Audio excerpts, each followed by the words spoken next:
when we were writing them anyway. And honestly, anything is better than like Shattered Glass Skies. Sure. You know, I don't think anybody wants to give her a drop of like Harambe. It's just drop it like Harambe. title. Yeah, I was just wondering when we're gonna get in trouble for that. Okay, we will. It's okay. We're invincible. Okay, so today we're gonna be breaking down the song. Couple of white guys.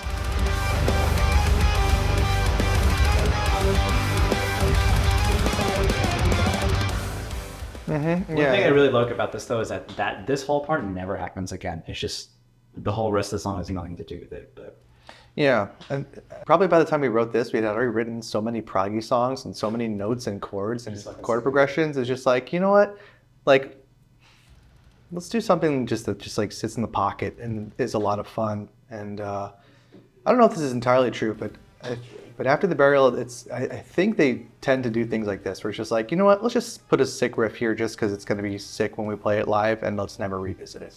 The whole record's a little more live material based, I think. Yeah, certainly. Rather than like the first record was like, okay, we never really thought about, oh, we actually have to play this at some point. We had in front of people. We were just making stories. Yeah. Good luck trying to replicate 17 different tracks of guitars and synth.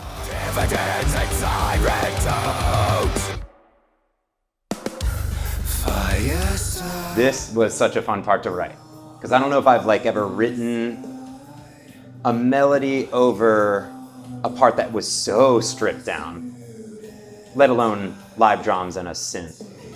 I think, was this kind of like really when you were thinking about Run the Jewels a lot? Yeah, or is this more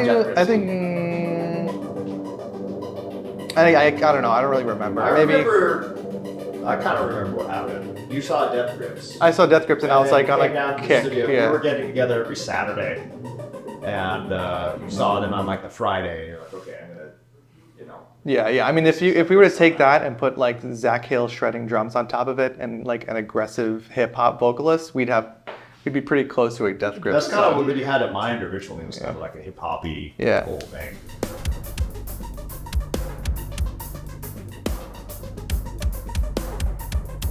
So the hi-hat's doing a triplet pattern, but the bass drum pattern's doing straight 16th, so kind of...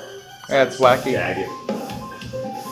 And then there's sort of where we're going back to prog a little bit more.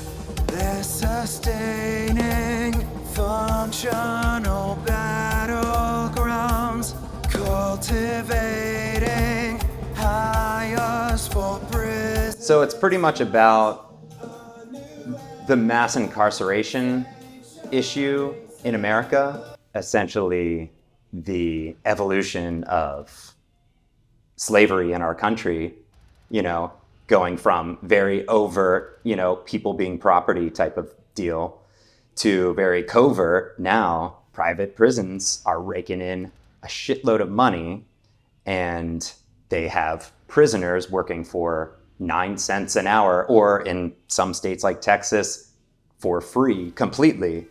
and it's just fucking insane that people are profiting off of this. It's an infuriating topic.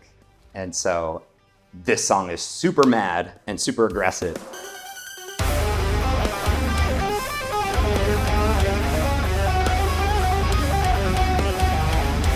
This lead part came from us deciding, you know what, we can't find a vocalist. Let's just try to make this an instrumental song. I remember this. Yeah, Project Jam Band. So Operation Jam. Yeah, whatever.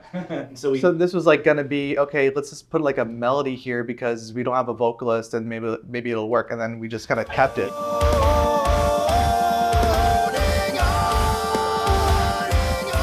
Sort of an uplifting part, different sort of vibe than the rest of the song. Super sick rhythm, also. Nick wrote this, actually. I did the other melodies, but Nick actually wrote this. He was just jamming on the keyboard, and he's like, what about something like this?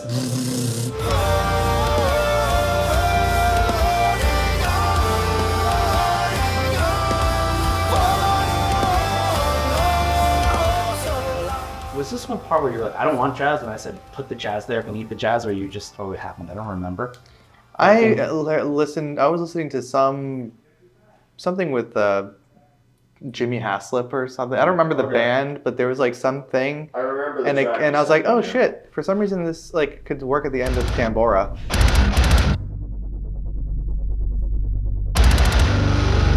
I actually re-recorded this section in my studio.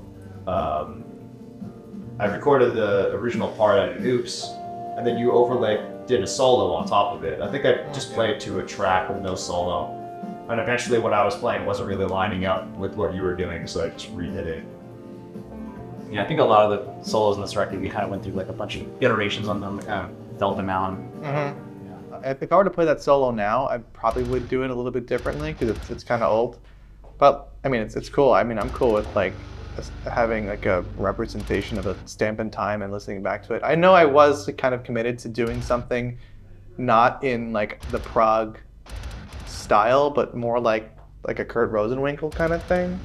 You know, like something a little bit more like spontaneous and rough around the edges. And I think that's what I got here. But I'm curious to see how like the guitar world will respond to something like that. In recent memory, this is probably the only album that I've done that like I didn't have MIDI for everything. You know, when I'm writing to something where I have like a ton of materials, like the MIDI bass, or better yet, MIDI guitars, you know, it's really nice for reference, you know, and especially with metal, it's even better for like rhythmic reference and stuff like that. But I think it turned out cool. I think it turned out really cool. I think that's it. Combination of like some metal, some like hip hop-ish stuff, some wacky synth sounds, some jazz. I think it's a version of Ever Fourth Rate. It's not a version that people have necessarily heard before, but it's Just more of a different, another thing.